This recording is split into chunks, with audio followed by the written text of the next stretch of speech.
बिस्मिल्लाहिर्रहमानिर्रहीम।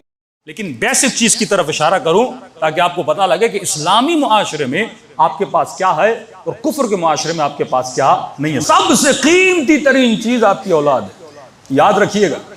आप कमाते हो, जो कुछ करते हो, अगर नस्लों की तरबियत नहीं करोगे, नस्लें तुम्हारी, पैसा आ जाएगा, दौलत आ जाएगी, घर आ जाएगा, वो भी कैसा पैसा जो मोर्गेज पे लो, घर भी किस्तों पे, गाड़ी भी किस्तों पे, 25-25 साल मेहनत करके तुम कर्जे उतारते हो, आखिर में दुनिया से चले जाते हो। अपने बच्चों को किस माहौल के हवाले करके जा रहे हो? रसूल खुदा की सख्त तरीन हदीस है, जिसने दुनिया की मोहब्बत में अपनी बेटी की किसी ऐसे से शादी करवाई, अगर ये मर जाएगा, लिखो उसके नाम आमाल में इसने अपनी बेटी का कत्ल कर दिया। कत्ल से मुराद नहीं उसने बेटी पे छुरी चला दी और खुदा न खास्ता उसे मार दिया। कत्ल का मतलब यह है अपनी बेटी को गुमराही में डाल दिया। ये देखा कि फलां साहब मालदार है, बेटी दे दो, मालदार है, बड़ा घर है, मालदार है, सियासतदान का रिश्तेदार है, पता नहीं क्या है, बेटी दे दो। अब जाहिर है वो शराबी, वो जानी, इसकी नस्ल जो बढ़ेगी उस शख्स से, वो क्या नस्ल बनेगी? अल्लाह मौजज़ा करे, खातून बेइंतहा नेक हो तो नस्ल को संभाल सके।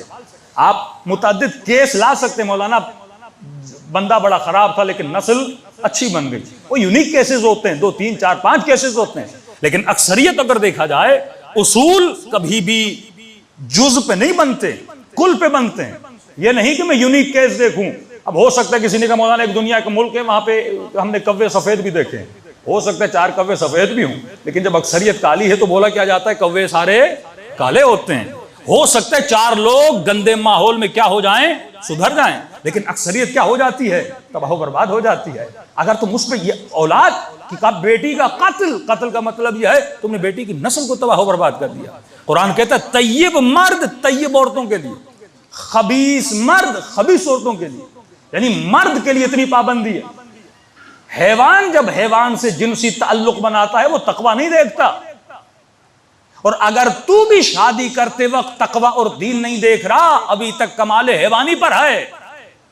कमाल इंसान यह है कि ताल्लुक भी बना, लेकिन ऐसा ताल्लुक बना जिसके लिए अहले बैत अलैहिस्सलातु वस्सलाम ने कहा है। मौला अली ने शर्तें बयान की हैं। जनाब अकील को कहा कि मेरे लिए ज़ौजा तलाश करो, सिफत बताती, हसब देखो, नसब देखो, कबीला ऐसा हो जो शुजा हो। का अली इतनी सख्ती, फरमाया क्योंकि मुझे अब्बास जैसा बेटा चाहिए। ये निशानियां मासूमीन क्यों बता रहे हैं? और दुश्मनान अहले बैत जब सैयदा बीबी जाती, कभी कहते हैं गुलाम, आजाद करदा गुलाम की नस्ल। मौला अली जब उसको जवाब देते हैं, हमारे आजाद करदा गुलाम की नस्ल। बार बार नस्लों पे गौर क्यों किया जा रहा है? शजर मलऊना, शजर तैयबा क्यों इशारे किए जा रहे हैं? अगर नस्लें खराब हैं, जेनेटिकली प्रूव्ड है, साइंटिफिकली प्रूव्ड है कि वालिदैन की जो गंदी आदतें हैं वो नस्लों में क्या होती हैं, मुंतकिल होती हैं। अब एक बंदा इतनी मेहनत करे अपने वालिद की गंदी आदतें अपने वजूद से निकाल दे, ये तो एक हर इंसान की पर्सनल एक मेहनत है कि वो अपने अंदर से निकाल दे। लेकिन जर्नली कौन से असरात पड़ते हैं? तो फरमाया अगर तू किसी गलत बंदे को बेटी देता है तो उसका कातिल है। कातिल क्यों है? मन अहया फकन्नमा अहया अन्नास जमीआ, जिसने एक इंसान को जिंदगी दी, उसने कायनात को जिंदगी दी। जिसने एक इंसान को मारा, गोया पूरी कायनात को मारा। छठे इमाम का फरमान है, यहां मारने से मुराद उसको गुमराही में डालना है। अगर तुमने एक अपनी नस्ल को गुमराही में डाल दिया तो कातिल नस्ल है, तो अपनी बेटी का कातिल है, तो अपने बेटे का कातिल है। तो ये अहले बैत क्यों बता रहे हैं? क्योंकि जब तक तो अपनी नस्लों की तरबियत नहीं करेगा तब तक तो इंसान नहीं कहलाएगा। हुसैन ने करबला में कौन सी नस्ल दी? कितनी तरबियत की अहले बैत अलैहिस्सलातु वस्सलाम ने। ये किसकी तरबियत का असर है? हम मुसलमानों को यही बताते हैं, भाई हम अहले बैत लाते हैं, तू उनकी घर की तरबियत देख, और मुकाबिल में दुश्मनान अहले बैत के घरों की तरबियत देख। बाप की तरबियत का पता उसके बेटे से लगता है। यजीद की अगर अच्छी तरबियत नहीं थी तो उसका मुरब्बी कौन था? और हुसैन की अगर तरबियत यह है तो उसका मुरब्बी कौन है? अकबर की तरबियत यह है तो तरबियत करने वाला कौन है? तो अगर तू किसी को नेक साबित करना चाहता है तो उसका कोई नेक फल भी दिखा हमें।